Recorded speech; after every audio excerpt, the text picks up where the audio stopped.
এই প্রথমবার তোমাদের ভাইয়ার জন্মদিনে আমি এত দামি একটা গিফট কিনলাম। আগামীকাল তার বার্থডে, আর তার জন্য এই গিফট প্ল্যান করতেছিলাম আমি প্রায় 1 মাস আগে থেকে। ফাইনালি আজকে গিফটটা আনতে যাচ্ছি। সে দুপুরে খাওয়া দাওয়া করে বাইরে গেছে, এই ফাঁকেই বের হবো। এই যে এতগুলো টাকা পয়সা, বিয়ের 2 বছর পার হয়ে গেছে, বাট এখন পর্যন্ত দেওয়া সবচেয়ে দামি গিফট হতে যাচ্ছে এটাই। এইবার ওর বার্থডের জন্য আমি 50,000 টাকা বাজেট করছি। তাড়াহুড়া করে বের হলাম, আর আমি একা বের হইনি, সাথে আমার ছোট দেবরকে নিয়ে নিয়েছি। দুজন মিলে বের হয়ে পড়ছি। ও তার বড় ভাইয়ের জন্য বার্থডে গিফট কিনবে। প্রথমে চলে আসলাম নাটোরের বাইপাসে। আমার গিফটটা কেনা হয়েছে রাজশাহী থেকে, আর কিনে দিছে আলামিন ভাইয়া। ভাইয়া এবার আমাকে অনেক হেল্প করছে।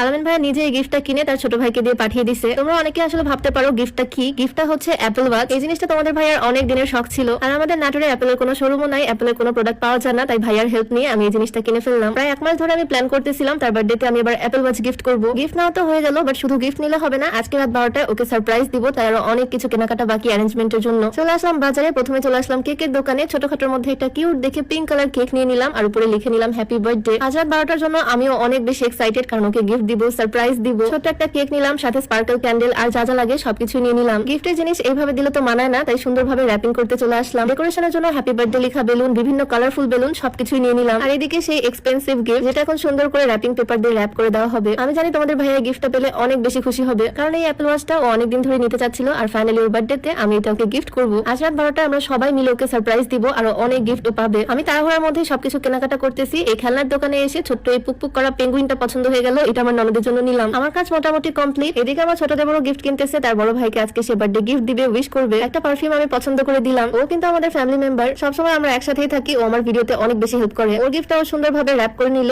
এই যে রেডি। এইদিকে আমি রেডি হয়ে বের হওয়ার সময় আমার শাশুড়ি আম্মু আমাকে কিছু টাকা দিয়েছিল, যাতে আমি তার ছেলের জন্য কিছু গিফট নিয়ে যাই। তো এখন চলে আসলাম আমার শাশুড়ির দেওয়া টাকা দিয়ে কিছু গিফট কিনতে। মানে গিফটটা হবে আমার শাশুড়ি আম্মুর পক্ষ থেকে তার ছেলের জন্য। বেশ কিছু টি শার্ট পছন্দ করে নিয়ে নিলাম। সামনে যেহেতু গরমকাল, ওটা করতেছি যাতে ও বাসায় পৌঁছানোর আগে আমরা যেতে পারি বাড়িতে। কেক, গিফট সবকিছুই নিছি, তবে ফুলটা বাদ পড়ে গেছিল, তাই ফুলের দোকানে চলে আসলাম ওর জন্য ফুল নিতে। যে কোনো স্পেশাল অকেশনে লাল গোলাপটাই দেওয়া হয়, তাই এবার ভাবলাম এই পিঙ্ক কালার সুন্দর গোলাপগুলো দিয়ে তোরা বানিয়ে নিই। পিঙ্ক কালার রোজগুলো কিন্তু ভীষণ সুন্দর লাগতেছে। এখান থেকে একটা হোয়াইট রোজ আমি নিয়ে নিলাম। আমার ননদ হোয়াইট রোজ খুবই পছন্দ করে, এই হোয়াইট রোজটা ওর জন্যই নিলাম। ফাইনালি সব রকম কেনাকাটার কাজ শেষ। এখন একদম সোজা যাবো বাড়ির দিকে। তবে এর মাঝে আমার শাশুড়ি আম্মুকে ফোন দিয়েছিলাম, শুনলাম এখনো নাকি সে বাড়িতে পৌঁছায়নি, তার বাড়িতে যেতে লেট হবে। তাই বাড়ির পাশে একটা রেস্টুরেন্টে যাচ্ছি এখন। আমার পরা বোরখার হিজাবের শুট করব। আমার ছোট দেবরের নাম হচ্ছে রাহি। আমরা দুজন মিলে এখানে আসলাম। ও কিন্তু খুব ভালো ভিডিও